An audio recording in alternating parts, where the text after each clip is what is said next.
జీవితం మారినంతగా నమ్మకాలు ఆచారాలు మారవు. ఇవి సంస్కృతిలో భాగమే. ఇవాళ సమాజంలో ఒకవైపు చూస్తూ ఉంటే కోట్లకు పడగెత్తిన వాళ్ళు ఉంటారు. కార్పొరేట్ వ్యవస్థ వచ్చిన తర్వాత ఒకప్పుడు 20,000కి నెల జీతం 20,000 ఉన్నటువంటి వాళ్ళు ఇవాళ నెల జీతం 3 లక్షలు ఉండేవాళ్ళు, 4 లక్షలు ఉండేవాళ్ళు, 5 లక్షలు ఉండేవాళ్ళు కూడా ఉంటారు. అంటే మానవ జీవితంలో ఆర్థిక మార్పు జరిగింది. కానీ ఆర్థిక మార్పు జరిగినంత వేగంగా మనిషి నమ్మకాల్లో మార్పు జరగదు, మనిషి ఆచారాల్లో మార్పు జరగదు. ఉదాహరణకి ఒక రైతు కొత్త ఎడ్ల బండి కొనుకొచ్చుకున్నాడు అనుకోండి. కొత్త ఎడ్ల బండి కొనుకొచ్చుకున్న రైతు ఆ ఎడ్ల బండిని గ్రామ దేవత దగ్గరికి తీసుకెళ్లి ఒక కోడి పుంజును తీసుకొచ్చి ఆ కోడి పుంజును కోసి ఆ ఎడ్ల బండి ముందు బలిచ్చి ఆ గ్రామ దేవతకి దగ్గర పెట్టడం అనేది ఒక విశ్వాసం, ఒక నమ్మకం. అట్లే ఒక 3 కోట్లు పెట్టి ఆడి కారు కొన్నారనుకోండి, బెంజి కారు కొన్నారనుకోండి. 3 కోట్లు పెట్టి ఆడి కారు బెంజి కారు కొన్నటువంటి ఒక మనిషి ఈ ఆడి బెంజి కారును నేరుగా జూబిలీ హిల్స్ ఉన్న పెద్దమ్మ గుడి దగ్గరికి తీసుకెళ్తాడు.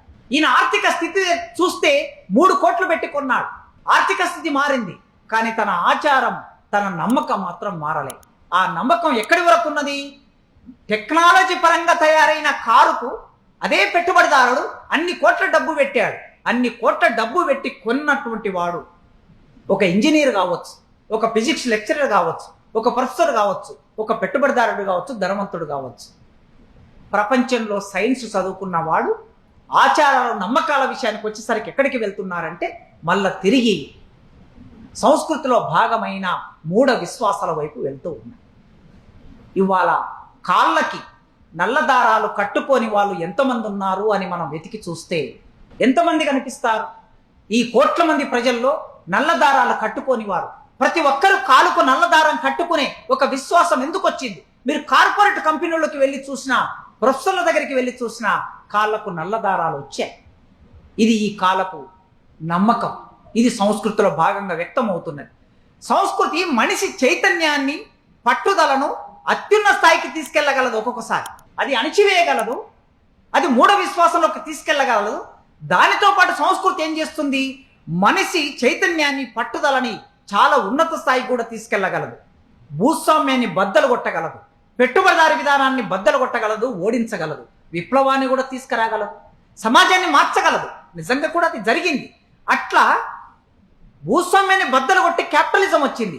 ఆ క్యాపిటలిజం వచ్చి వ్యక్తి అనే ఒక స్వేచ్ఛను కూడా ఇచ్చింది.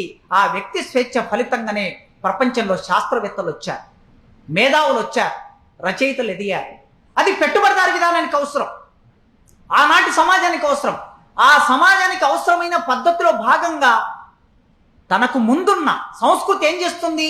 ఒక సమాజము తనకు బలవంతంగా మారినప్పుడు, ఉత్పత్తికి ఆటంకంగా మారినప్పుడు, ఆ ఉత్పత్తి సంబంధాల్లో మార్పు తీసుకురావాల్సిన ఒక అనివార్య స్థితిని సంస్కృతి కలిగిస్తుంది, ఆ చైతన్యాన్ని కూడా ఇస్తుంది. అందుకే ప్రపంచంలో శాస్త్ర సాంకేతిక పరిజ్ఞానం పెరగటం, శాస్త్రవేత్తలు రావటం, ఈ భూమి బల్లపరుపుగా ఉన్నదా, ఈ భూమి గుండ్రంగా ఉన్నదా, ఈ భూమి తిరుగుతుందా, ఈ భూమి తిరగకుండా ఉందా, భూమికి ఆకాశానికి ఉన్న సంబంధం ఉందా, ఇన్ని విషయాల గురించి ఆలోచించే శాస్త్రవేత్తలు ఎదగడానికి ప్రధాన కారణం ఏమిటంటే సంస్కృతిలో భాగంగానే ఆ మనిషి చైతన్యాన్ని ఆ సంస్కృతి నిర్ణయిస్తుంది.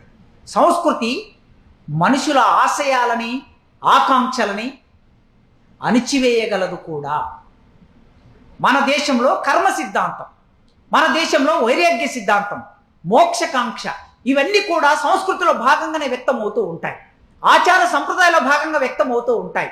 ఈ కర్మ సిద్ధాంతం కొన్ని ఆశలు ఉంటాయి, ఆశయాలు ఉంటాయి. ఆ ఆశలు ఆశయాలను తీర్చుకోవడానికి వెళ్ళవలసిన మనిషి దానికోసం ఒక ఆచరణలోకి వెళ్ళాలి, ఒక పోరాటంలోకి వెళ్ళాలి, ఒక సమూహంలోకి వెళ్ళాలి, ఒక సంఘం నిర్మాణంలోకి వెళ్ళాలి, ఒక పార్టీ సిద్ధాంతంలోకి వెళ్ళాలి.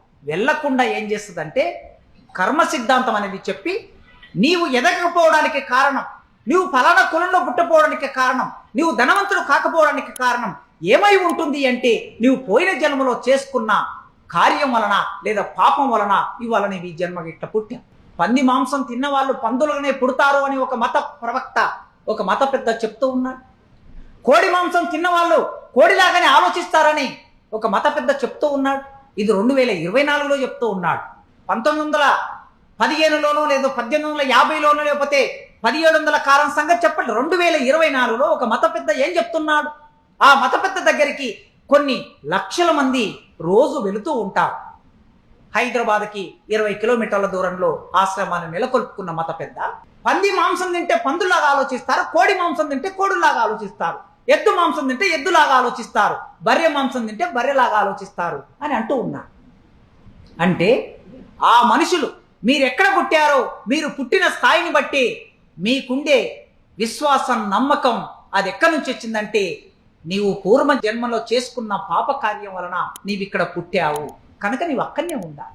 దాన్ని దాటడానికి వీలు లేకుండా, అంటే ఏ సంఖ్యలు అయితే మనం ముందున్నాయో ఆ సంఖ్యలను దాటడానికి వీలు లేకుండా ఒక భావజాలాన్ని అది ప్రచారం చేస్తుంది.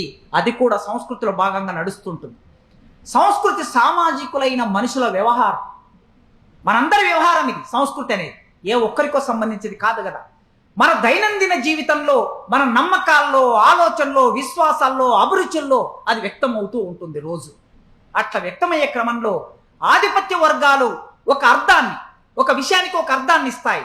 ఆ అర్థాలను ఇచ్చి సాంస్కృతిక ఆధిక్యతగా అవి ప్రచారంలో పెడతాయి. ఏదైనా ఒక పదానికి ఒక అర్థాన్ని ఇచ్చారనుకోండి, ఆ పదానికి ఆ అర్థం ఎందుకు ఇచ్చారు?